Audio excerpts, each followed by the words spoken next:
Joyeux vendredi 13 les amis, cette émission elle est enregistrée pendant les lives de Renaud Décode et j'ai que des pépins depuis tout à l'heure. J'espère que vous verrez cette revue d'actu, les actus web IA Digital Tech de ce joyeux, malgré tout, vendredi 13 février 2026, c'est maintenant. On va parler de Mistral, on va parler de la dernière dinguerie de Claude dont je vous ai parlé en live juste avant, vous retrouverez les replays si ça vous intéresse. On va parler de toutes ces dingueries de l'IA, des petites nouveautés, des petits Frenchies qui se placent un petit peu partout, vous m'en direz des nouvelles. Les Chinois aussi qui sont en train de faire des trucs, oh là là là là. Bref, on va parler de tout ça, les amis, ensemble. C'est la revue d'actu Web IA Digital Tech sur Renaud Décode, accrochez-vous. On part d'abord et à la une, j'ai envie, c'est comme ça. Ma petite fierté, la petite fierté nationale, on va dire ça comme ça. On démarre avec Mistral. Oui, il s'appelle Mistral, oui, il s'appelle Arthur, oui, il pose sur des photos avec des Suédois. Qu'est-ce que c'est que cette histoire ? Eh ben les amis, c'est la grosse annonce de l'entreprise Mistral. Alors on peut aller lire le petit post qui a été fait. Nous sommes très fiers d'annoncer un investissement en Suède sur de l'infrastructure digitale. Les amis, ceci est un game changer, en tout cas pour Mistral, probablement aussi pour notre souveraineté européenne sur l'IA. Souveraineté, j'ai fait un petit geste comme ça, vous l'avez vu ou pas ? Souveraineté relative, on fait avec ce qu'on a, on va le plus haut possible et on essaie de respecter nos valeurs aussi. Je vais vous dire ça. En tout cas, l'investissement est colossal et est porté par Mistral. Oui, Mistral AI est une des rares boîtes importantes de l'intelligence artificielle au monde qui gagne de l'argent, qui lève de l'argent et investit intelligemment, qui porte ses valeurs en plus de porter juste du pognon pour les uns et ou des modèles de, comment on va dire, géostratégiques, d'influence géostratégique, comme c'est le cas pour les Chinois, les Américains aussi. Non, on a notre Mistral IA, il porte des vraies valeurs et il peut faire des investissements super lourds. Je vous avais averti en début d'année, Mistral va faire des très gros investissements et là, on y est franco avec 1,2. Ah, ils se sont trompés de lettres, il a fait une coquille. Arthur, c'est millions, hein, c'est pas un B. Hein. Non, non, c'est un B. Bien sûr, 1,2 milliard d'euros investis en Suède, en Europe, les amis. Ah, alors on met pas des data centers comme tout le monde dans des pays chelous. Non, pays chelou, c'est nous. Ah bah non, c'est pas chelou la Suède. Non, c'est européen, c'est très bien. Et pourquoi la Suède ? Pour cette infrastructure. Alors juste la petite info quand même, je vous le dis comme ça. Vous savez qu'il y a des projets européens de développement du cloud, parce qu'on est très en retard là-dessus, et qu'il y a des projets européens. Et bien ce projet-là, il embête pas l'Europe. On est très content que Mistral fasse un projet de data center, puisque c'est de ça dont il s'agit. Mais par contre, il se fait pas dans les cadres qu'ont prévu l'Europe. Hein. L'Europe a prévu, tel cadre de financement, de mise en connexion. Voilà, il y a 2 programmes européens qui sont faits. Bah, Mistral, il a dit, ouais, c'est super. Juste, moi, je vais le faire là. Oups, bon, alors on verra comment ça se raccorde à tout ça, mais apparemment l'Europe veut des trucs, mais Mistral, s'il trouve plus intelligent à faire, eh ben il fait autre chose. Eh bien Mistral vient de faire un truc super intelligent, ça va sortir en 2027, ça va aller très très vite, c'est démarré maintenant, les accords sont annoncés, et ça va se passer à Borlänge. Je sais que à tous les coups, je prononce forcément super mal la ville en Suède où ça va se passer, ce data center focus intelligence artificielle de Mistral. C'est bien Mistral qui va le faire, c'est Mistral qui investit dessus. Ça va se faire à Borlänge avec un tréma sur le A. Débrouillez-vous.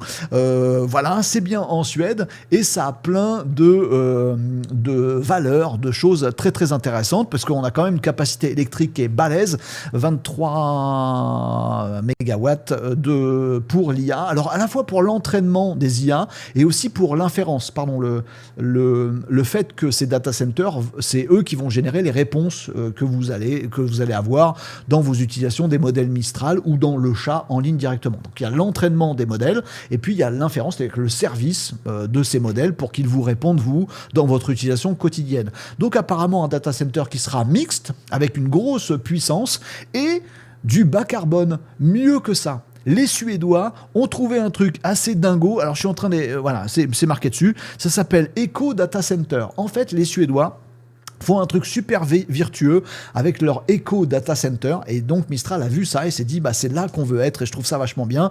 Eco Data Center, déjà c'est l'alimentation de ces grosses dingueries par de l'énergie très faible carbone, empreinte carbone. C'est de l'hydroélectrique et c'est de l'éolien. On est en Suède, les amis. Vous voyez, alors il y a des capacités géographiques, autant s'en servir pour sauvegarder notre planète. Bravo. Et en plus, quand on a des data centers comme ça gigantesques, et puis ça fait de l'énergie, ça consomme, ça fait de la chaleur, oh là là, non, c'est réinjecté dans les réseaux de chauffage, à tel point qu'en fait, quand tu prends le calcul global du coût énergétique, de l'empreinte carbone, plus du fait de réinjecter dans les circuits de chauffage, par exemple, mais du coup, ça évite de chauffer ces circuits de chauffage avec d'autres énergies, puisque c'est la même énergie que tu te retrouves avec une balance positive en termes d'impact carbone. C'est-à-dire d'avoir intégré ces data centers au milieu, tu te retrouves, et donc ce Eco Data Center, qui va quand même chercher de l'énergie super propre, ça te permet d'avoir un bilan positif. C'est vachement génial par rapport à ce qui est fait aujourd'hui. Donc en fait, on s'améliore là-dessus, et surtout,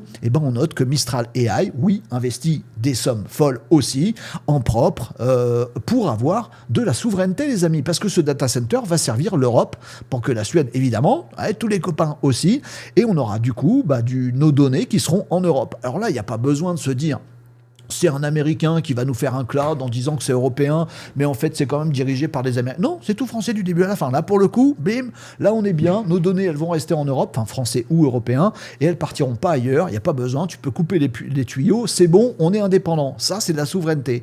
Souveraineté aussi peut-être un petit peu discutable, parce que pour faire tourner évidemment ces data centers, il y a des puces dedans, et en Europe on sait pas faire. Là on a du retard, en plus comme tous les Américains et les Chinois sont en train de s'y mettre à donf, je vois pas comment on rattraperait notre retard. Donc on est d'accord, dans ces data centers, c'est du Nvidia. En l'occurrence, c'est celui-là, le Vera Rubin NVL72. Le terme barbare, on dirait R2D2 dans Star Wars. Donc ce truc-là est un data center, est un supercalculateur intégré en fait. C'est-à-dire que plutôt que d'avoir uniquement de la GPU comme le fait Nvidia historiquement, en fait on a, vous le voyez en dessous, voilà, on a toutes les puces qui sont dedans. On a un ensemble de GPU, un ensemble de CPU, un ensemble de connecteurs, un ensemble de trucs réseau, etc. Et tout ça c'est pas 4G. Donc en fait tu prends, c'est des Lego, bim, bim, bim, bim, bric, en Suède, boum, paf, pouf, paf, entraînement, inférence, et on a notre champion plutôt souverain, même si au cœur du truc il y a du Nvidia dedans. Les amis, je pense que c'est une très très bonne nouvelle, et je termine sur cette actualité en vous disant que je ne comprends toujours pas, et ça je vous le redis à chaque fois, pourquoi d'une part quand je vous parle de Mistral, j'ai forcément quelques haters, on s'en fout, vous avez raison les amis, l'important c'est le poids de vous tous, la majorité silencieuse, qui êtes des gentils, des bienveillants, des constructifs, mais en fait vous l'ouvrez pas autant que les haters qui râlent. Oui, c'est normal, ça va avec, vous avez raison, j'ai compris. Bon, pourquoi à chaque fois que je parle de Mistral, j'ai des haters qui me disent ouais c'est du chauvinisme, c'est du machin, pardon, mais on peut s'émerveiller sur des trucs sympathique ou pas. Voilà, parce que si c'est un Chinois ou un Américain qui faisait ça, vous n'y verrez rien à redire. Pardon pour cette petite sortie, cher ami hater, soyez les bienvenus sur Renaud Décode, je vous kiffe quand même, mais quand même, voilà, quand même, voilà. Et deuxièmement, pourquoi dans les médias on n'en parle pas? Parce que cette annonce sur cette dinguerie, elle est vraiment folle. Mistral fait des avancées régulièrement. Je vous en ai parlé déjà la semaine dernière avec des nouveaux modèles, Voxtral, Codestral, etc., etc. Et en fait, je me rends compte, pour faire ma veille internationale, que ça, on en parle absolument partout. Ça, clairement, aux États-Unis, même en Chine, j'ai vu un papier chinois, ce qui est très très rare. Voilà, on dit, ouh là là là là, ça y est, les Européens ont trouvé le truc, ils nous achètent nos puces, c'est pas fait. Puis une fois qu'ils ont fait ça, ils arrivent à faire toute la chaîne. Les data centers, l'énergie, ils ont réglé le problème. Alors que nous, aux États-Unis, on n'y arrive pas. En plus, c'est décarboné. En plus, ce serait positif. Ouh loulou, tout le marché européen va se précipiter sur Mistral. Heureusement, ils savent pas que non. Mais bon, voilà, je vous pose ça là, ça vous fera peut-être réfléchir et réagir en commentaire. Actu suivante, allez hop, dinguerie américaine cette fois-ci. Mais oui. Et l'information, elle est toute simple, donc on va la faire rapidement, mais je vous invite à regarder le replay de cette émission, puisque en fait cette revue d'actu, elle est enregistrée pendant les lives de Renaud Décode. On fait des tutos, on fait des interviews, on fait des explications, on discute beaucoup, on va regarder des trucs, on essaye de comprendre. Venez nous retrouver en live tous les lundis midi, mercredi midi, vendredi midi. Et il s'avère que juste avant de tourner cette revue d'actu en live, donc, on était en train de poncer ce truc-là. Cowork, ça s'appelle. Alors vous allez me dire, oui, Claude Cowork, c'est sorti déjà il y a un petit moment, Renaud, t'es pas à la page. Je sais. Là, l'information du jour, c'est que Claude Cowork, ça y est disponible sur Windows. Claude Cowork, il faut télécharger une application Claude.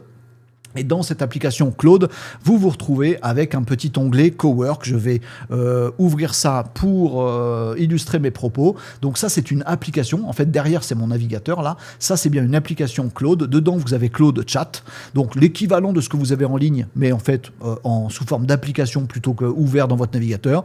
Vous avez Claude Code, la même chose que la version de Claude Code en ligne, mais c'est dans votre application Claude. Et est sorti donc Cowork, Claude Cowork, qui est un co-travailleur. C'est marqué dedans, Cowork, voilà, qui est là aussi. Là, non, pour le coup, c'est pas un équivalent de ce qu'on a en ligne, puisque tout l'intérêt de Claude Cowork, c'est que ça s'installe sur votre machine, sur votre PC. Vous lui dites, tu vas travailler sur mon répertoire. Tu vois le répertoire où j'ai tous mes documents de travail. Et ben en fait, tu les regardes, tu travailles dessus, tu bosses dessus, tu les modifies, tu me prends les différents devis et tu me les ranges, tu me crées un tableau Excel pour me les ranger dedans, avec des formules de calcul comme ça. Il cowork avec vous. Il est sur votre PC. Alors, le modèle se trouve encore chez Anthropic, hein, donc voilà. L'inférence, c'est pas un modèle open source sur votre machine, mais c'est cool parce que vous n'avez pas besoin d'une énorme machine avec un gros modèle. Profitez du gros modèle de Claude, des gros modèles de Claude, mais en même temps, ça bosse sur votre machine. Vous pouvez aussi lui faire piloter votre navigateur sur votre machine. Et ça, c'est assez fabuleux. On lui dit, bah tiens, tu vas sur mon réseau social, je sais pas lequel, LinkedIn. Puis tu vas regarder mes derniers commentaires, mes dernières réactions, puis tu gères, voilà. Tu regardes qui a visité mon profil, et puis si c'est intéressant, tu les ajoutes en amis, et puis machin. Puis tiens, tu vas aller sur un annuaire en ligne de je sais pas quoi, puis tu vas me récupérer toutes les infos et me les mettre dans un fichier Excel. Et quand vous lui demandez ça, avec le plugin Claude for Chrome qui se met dans votre navigateur, côté Chrome, Claude for Chrome, il faut le télécharger dans Chrome, bah du coup, votre application Claude avec Cowork sur votre PC, c'est se servir de votre navigateur sur votre PC. Donc vous faites un truc, vous lui demandez à Claude Cowork de travailler avec vous, Cowork, et il ouvre un navigateur et il fait des trucs. Et vous le regardez faire des trucs pendant que vous faites autre chose. Ah oui, tiens, là, il a récupéré tout le fichier, c'est intéressant, c'est cool, machin. Et il bosse sur votre machine. C'est une dinguerie. C'est sorti déjà il y a quelques temps, mais c'était uniquement disponible sur Apple. Bon, bah maintenant, ça vient de sortir sur Windows. Il vous faudra malgré tout un abonnement Claude pour vous servir de ce truc-là. C'est encore mieux si vous avez un abonnement max, mais il coûte $200, donc la flemme, mais vous serez moins limité. Mais allez le tester pour vous rendre compte de ce que c'est. Pourquoi ? Bah parce que la semaine dernière, je vous ai fait part d'une information qui, en fait, prenait sa source là-dessus, sur ce fameux Claude Cowork. Et l'information, je vous la refais courte, c'était que il y avait un petit éclatement de bulles intelligence artificielle qui commençait à poindre à coups de centaines de milliards quand même. Hein, donc ça fait de la grosse bubule, hein, on est d'accord là-dessus. Mais en fait, pas mal d'investisseurs dans différentes boîtes et de joueurs en bourse, je sais pas comment on dit, eh bien, s'étaient émus. Et puis, on s'était rendu compte qu'en fait, il y avait plein de logiciels, de gros éditeurs de logiciels en ligne, cotés en bourse, qui perdaient de la valorisation plein. Et il y a une petite escalade là-dessus qui, au final, s'est un peu posée. Mais il y a eu quand même une bonne grosse perte de valeur. Et en fait, ce truc était essentiellement dû à ça, à Cowork, qui en fait, ce fameux travailleur avec vous, ce coworker qui est avec vous, en fait, comme il peut utiliser des trucs à votre place, des trucs en ligne, et imaginez tout ce qu'on peut faire en ligne avec un navigateur. Aller sur votre compta, aller sur votre banque, aller faire des déclarations directement sur le site des impôts, etc. Du coup, j'ai plus besoin du logiciel qui fait ça. Non, puisque votre cowork, il va le faire avec vous. En fait, les investisseurs s'étaient rendus compte qu'avec certaines capacités, certains skills qui arrivent aussi là-dedans, on se rend compte que Claude Cowork, il fait des choses alors qu'on a peut-être un peu moins besoin des logiciels qui, eux, essayent d'intégrer l'IA. Donc, allez vous rendre compte de ce que c'est que ce fameux Cowork, là, ce logiciel téléchargé. Il va redémarrer votre ordi parce qu'il a besoin de savoir s'en servir. Il faut mettre le petit plugin Claude for Chrome, histoire que ce truc-là sache utiliser votre navigateur. Et après, vous kiffez. Allez tester. Vous me direz ce que vous en pensez. Et oui, ça y est, c'est disponible sur Windows. Bonne nouvelle, vous testez ça, vous savez de quoi vous occuper ce week-end. C'est cool, faut aller voir parce que ça, c'est SAU 2026, les amis. Allez voir ça. La troisième actu, elle concerne OpenAI et ChatGPT qui vient de sortir ce truc-là. Renaud, tu nous en as déjà parlé de Codex. Oui, je sais, mais là, c'est un petit nouveau. GPT 5.3 Codex Spark. Alors, on va rajouter des trucs après des tirets à chaque fois. Oui, mais ça sonne bien, Spark. C'est rigolo. Qu'est-ce que ça veut dire ? On ne sait pas. Si, je vais vous le dire, moi. Donc, vous savez que Codex a sorti la semaine dernière, OpenAI a sorti sa dernière version d'IA dédiée au code, Codex. Codex, c'est bon, vous l'avez. Juste quasiment en même temps que Anthropic a sorti ses dernières versions aussi. Bref, il y a eu GPT 5.3 Codex qui est sorti, et maintenant ils viennent de sortir GPT 5.3 Codex Spark. Qu'est-ce qu'il a de particulier? Eh ben, il est super rapide. Il est un petit peu plus petit, mais costaud. Ah bah les petits, ça va plus vite. Ah bon, très bien. Donc ils ont des petits comparatifs là-dessus. Pour l'instant, c'est pas encore disponible sur API, et c'est réservé à l'intégration. C'est-à-dire que c'est des choses que vous allez retrouver en utilisant l'application Codex ou j'allais dire Claude Code, Codex en version CLI, ligne de commande sur votre PC, ou si vous êtes codeur, développeur, vous utilisez dans votre logiciel de développement VS Studio par exemple, vous pouvez dire tiens, je veux pas utiliser GPT 5.3 Codex, mais GPT 5.3 Codex Spark. Le truc, c'est qu'il va vraiment beaucoup plus vite. Ouais, c'est impressionnant. Alors, vous pouvez pas l'utiliser directement en ligne, mais vous pouvez l'intégrer dans plein de choses. Il coûte moins cher. Il va beaucoup plus vite. Alors par contre, si vous voulez le faire bosser sur des tâches qui durent 3 heures, vaut quand même mieux rester sur le codex classique. Mais ce codex Spark, il est beaucoup plus rapide et il va permettre de faire des dingueries. 2 choses à vous dire là-dessus. La première, c'est que ça tourne sur une architecture qui est celle de Cerebras. Retenez quand même un petit peu ce nom, même si on en a déjà parlé sur Renault Décode. On en a parlé sur Renault Décode parce que Cerebras a été un moment, et il est toujours d'ailleurs, pourquoi je dis un moment, partenaire de notre Mistral à nous. Si Mistral, le chat, était si rapide, et est toujours rapide, mais à un moment il défrayait la chronique parce que tout le monde se disait mais comment, c'était il y a 1 an et demi, comment ces petits Frenchies arrivent à faire un modèle qui va aussi vite, c'est incroyable. En fait, ça venait aussi beaucoup de eux. Eux, c'est Cerebras. Donc, eux, ils font l'infrastructure, donc voilà, tout ce qui est serveur, d'inférence. Ce qu'ils font vachement bien, et ce qui est vachement rapide, je vous passe les détails, mais c'est de faire de l'inférence de l'IA, le service. Pour l'entraînement, c'est pas fait pour. L'entraînement des gros modèles IA, c'est pas là-dessus que ça se fait. Mais par contre, pour faire de l'inférence de l'IA, super balèze, c'est hyper optimisé, génial, etc. Et en début d'année, OpenAI a mis quelque chose comme 10 milliards de dollars, si mes souvenirs sont bons, et juste gigantesque comme somme, maintenant on en parle comme ça, mais c'est quand même dingo, dans Cerebras, pour justement monter des services avec Cerebras d'inférence hyper rapide. D'ailleurs, Cerebras vous le dit sur son site, et on est super content. Maintenant, c'est chez nous que ça tourne, et c'est pour ça que c'est rapide. Et ça s'appelle GPT 5.3 Codex Spark. Donc ça vous dit des choses aussi, c'est la deuxième chose que j'ai à vous dire sur cette actu, sur ce que ça va devenir dans le futur. C'est-à-dire des choses qui codent, mais qui peuvent coder super vite pour un petit truc par exemple, à tel point qu'on peut se demander si en 2026, 2027 ou un petit peu après peut-être, mais pas si loin vu à la vitesse à laquelle ça va, tout ce truc là, à se demander si on va pas se retrouver à ne pas avoir besoin de créer de logiciel, tu vois, sur une interface, fais-moi tel truc où je clique sur des trucs et ça me permet à telle chose de se faire tout seul. Peut-être qu'il va être tellement rapide avec du Cerebras, des architectures comme ça, qui va coder en temps réel ce que tu fais, te l'exécuter tout de suite, hop, t'as directement ton truc et c'est fini. Pour des petites choses, pour des interfaces, pour des petits programmes, ou petits et moyens, voilà. Par contre, pour des très gros projets à plusieurs développeurs, vous continuez à rester sur le modèle classique. Mais en tout cas, c'est ce qu'on nous montre, c'est que oui, c'est important d'avoir des gros modèles qui performent, mais ça devient très très important d'avoir aussi des modèles qui vont très très vite et vous servent très vite. En tout cas, c'est la nouvelle arme de OpenAI pour rester et continuer à se développer sur ce marché de fifou qui va très vite et qui va encore plus vite maintenant. Alors on a parlé des petits Frenchies qui cartonnent un petit peu partout, les amis. Il y en a un que j'avais pas vu venir, mais alors pas du tout. Et je vais vous le montrer ici, vous allez le découvrir. Si vous allez sur votre chat GPT préféré, pour lequel est votre préféré, peu importe votre modèle, on s'en fout.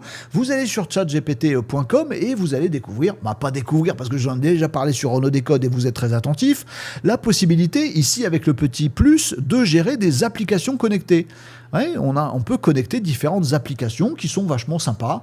On peut connecter son Canva, par exemple, si on fait des présentations graphiques, on le connecte. Moi, c'est mon cas ici. Et une fois que c'est connecté, ChatGPT va intégrer votre compte Canva à vous. Par exemple, tu lui dis, tiens, récupère-moi ma dernière miniature de vidéo, puis fais-en une autre version. Alors, comme il est connecté à ton appli Canva, il va savoir le faire en ligne, ChatGPT en ligne. Aller ouvrir ton Canva, récupérer ta dernière miniature en essayant de pas trop se gourer, et puis générer une image, et puis la reposer sur ton Canva. Bon, c'est pas mal.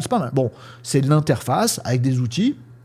Ça peut être pratique quand il y a surtout de la donnée à récupérer. Bon, eh ben les amis, il y a une nouveauté qui est arrivée dans ces applications, et cette nouveauté, vous la trouverez pas dans les listes. Hein. Bah, j'ai cherché, je l'ai pas trouvé, donc je vais arrêter je vais spoiler directement. Eh ben c'est lui. Eh ben oui, Le Bon Coin. C'est un Frenchie. Alors le groupe est plus que Frenchie, et puis on peut imaginer qu'il y a plein, enfin c'est pas qu'on peut imaginer, il y a plein d'autres sites dans le groupe qui est au-dessus de Le Bon Coin, plein d'autres sites d'annonces dans différentes choses, etc., etc., etc. Et on peut imaginer qu'ils vont tous faire un partenariat avec OpenAI. Mais assez marrant, je ne sais pas ce que vous en penserez, vous me direz en commentaire, de voir que Le Bon Coin vient d'intégrer le catalogue des applis disponibles sur ChatGPT. Donc vous pouvez le faire, vous pouvez aller exactement ce que je viens de vous montrer avec le petit plus et tout ça, faire connecter ici, et du coup il va se connecter avec votre compte Le Bon Coin, et donc ça va vous permettre d'avoir la source Le Bon Coin à l'intérieur de votre ChatGPT. Tiens, est-ce que tu peux me trouver une bagnole à moins de tel prix, à moins de 10 km de chez moi? En fait, il va intégrer le truc, c'est pas lui qui va le faire en outil, voilà, il va intégrer le truc et il va demander au Bon Coin via cette connexion là, et vous allez avoir vos retours. Alors c'est un bon plan ça pour Le Bon Coin. Moi je sais pas ce qu'ils ont fait, mais je trouve que c'est un coup qui peut être assez génial. Peut-être que ça va faire un flop, j'en sais rien. En tout cas, pour nous les Frenchies, ça peut être pratique, c'est très cool, très bien, puis ça montre que Le Bon Coin est à la page, et tout ça en s'intégrant en ChatGPT, mais à l'international, c'est un truc de dingo.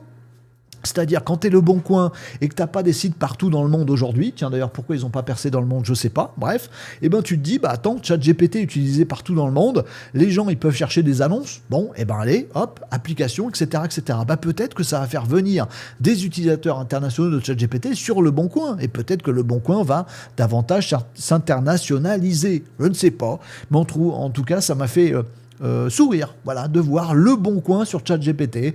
Je pense que c'est très bien. Vous me direz ce que vous en pensez en commentaire. Et on fait une aparté que vous m'avez demandé. C'est pas une aparté, c'est une vraie actu. Alors on en a un tout petit peu parlé mercredi en live, mais je voulais vous faire une actu là-dessus. Et ça s'appelle GLM5. Alors je sais pas pourquoi, mais je sais qu'on parle très très très très peu des modèles d'IA chinois. Je comprends pas trop pourquoi, parce qu'après tout, tous on s'intéresse à l'IA, bien sûr. Alors on parle tous de ChatGPT, de machin, etc., des Claude, des Gemini, tout ça, Copilot. Pourquoi pas? Bon, bref, on parle très très peu de Mistral, alors que il suffit de poser son regard là, ici, pour des choses critiques et pour s'enthousiasmer aussi, les amis. Voilà. Bon, je sais pas pourquoi. On parle beaucoup moins de Mistral qu'ailleurs. Ailleurs, aux États-Unis, ils parlent plus de Mistral que nous, on parle de Mistral. Bon.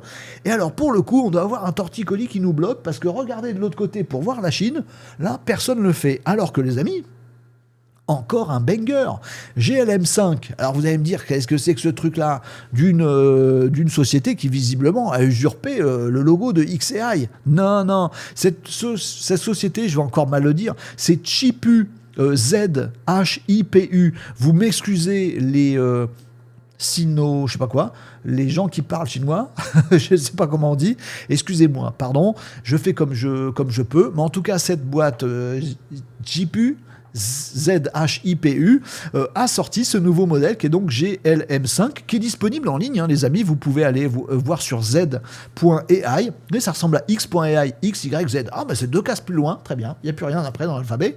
Voilà, et vous allez tomber sur ça, je sais pas pourquoi on n'en parle jamais.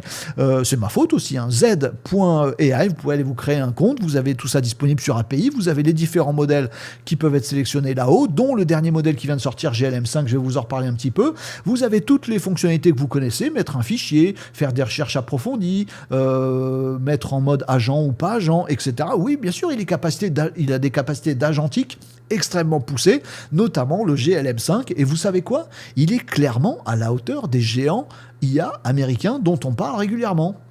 C'est pas le meilleur du monde, mais quand on sait que cette entreprise est quand même privée de puces Nvidia, parce que ça c'est l'autre dinguerie géostratégique du truc, et qui fait frémir en ce moment tous les géants de l'IA aux États-Unis, c'est que ce truc a été développé avec des GPU de chez Huawei.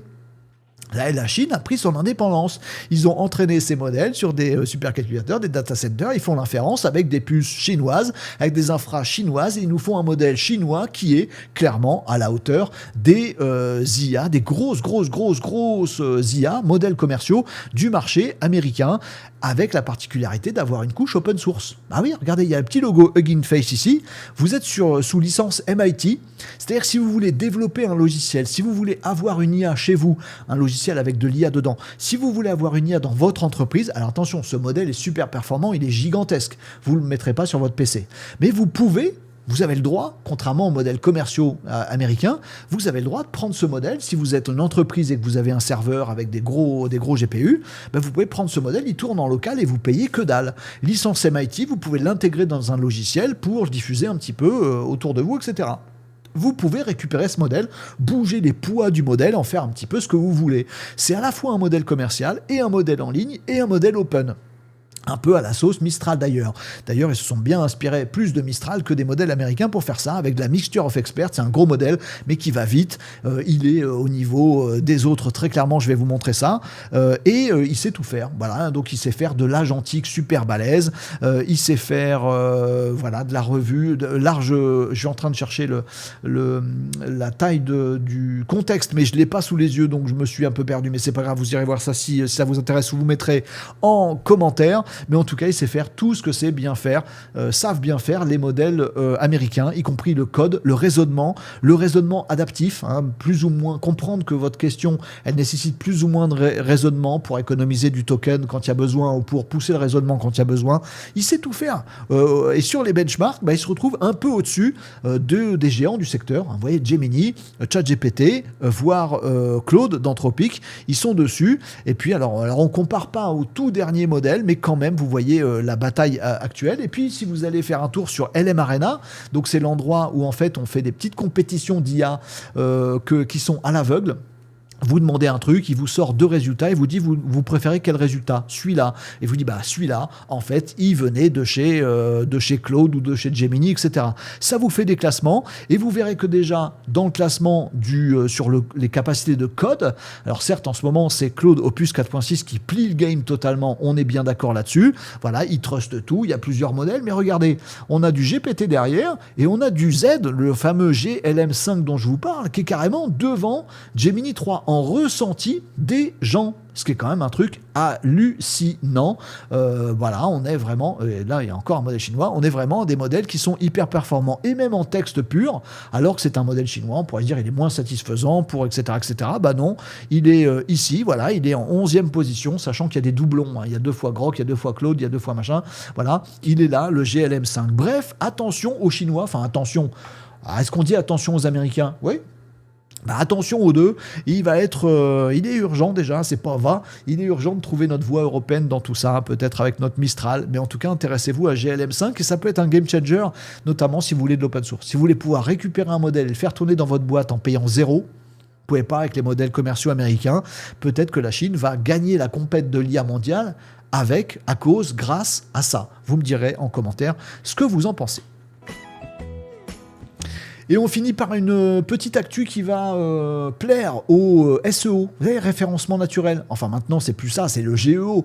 Même si aujourd'hui en France on ne voit rien, et partout dans le monde, l'IA a remplacé le bon vieux Google. Et même l'IA a remplacé le bon vieux Google chez Google, tout simplement.